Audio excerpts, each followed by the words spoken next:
Hi, welcome back to our Edit Plus training video suite. I'm Raf Siegel and this video is about the metadata screen.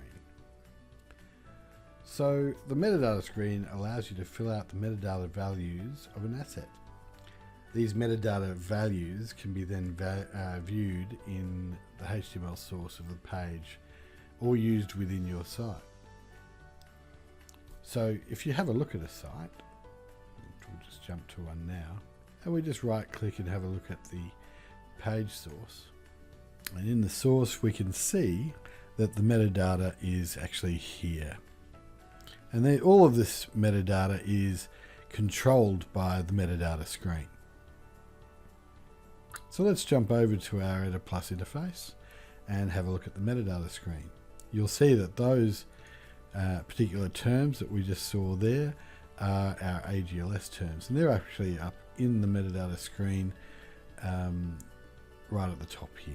So dc.title, creator, dc.terms.date, all of those ones that are fairly standard fare in normal page source metadata are right here. And you'll notice that these particular ones have the use default toggle switched on, which means that they're actually taking their data straight from the asset itself. So the title of the asset or the asset name is being used as the metadata title, and the creator is using the site name. It's actually automatically generating the date that it was created, all from the actual asset itself. If you scroll down the metadata screen, you can see there's a couple of other sections. There's one that's user defined. These are generally areas where we've applied a separate schema of metadata, and what I mean by schema is a separate set of metadata terms that have been defined to do a specific function.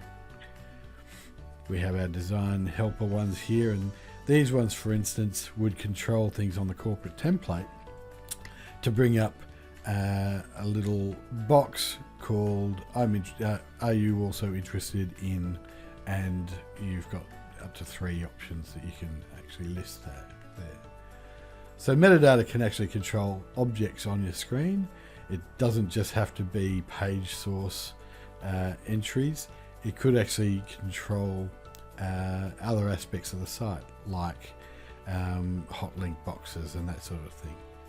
If we keep scrolling down, there's a funnel back area for our funnel back metadata, and the same with objective. And in this objective area, there's also not only the objective metadata terms, but there's a few custom ones that we've created for the corporate template. But the standard ones are up the top here, and if we were to want to change these, say if the title was being picked up, I don't really want to use the asset name as my title field in my metadata, I can quickly change it by unticking the use default, and I can actually change this now to call this anything that I like, Raf's page. Oh, I should spell page right. Now if I hit save, and I'm just going to go back to my site again and view my source again,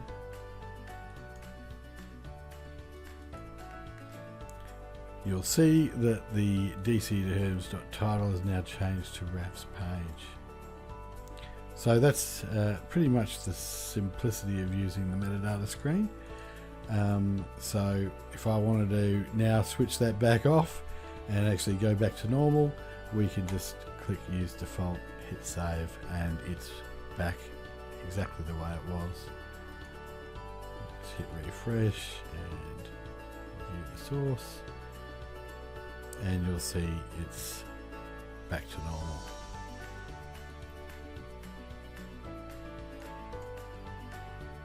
And that concludes editing the metadata screen. I hope you're enjoying the videos. Stay tuned for the next one, and I'll see you soon.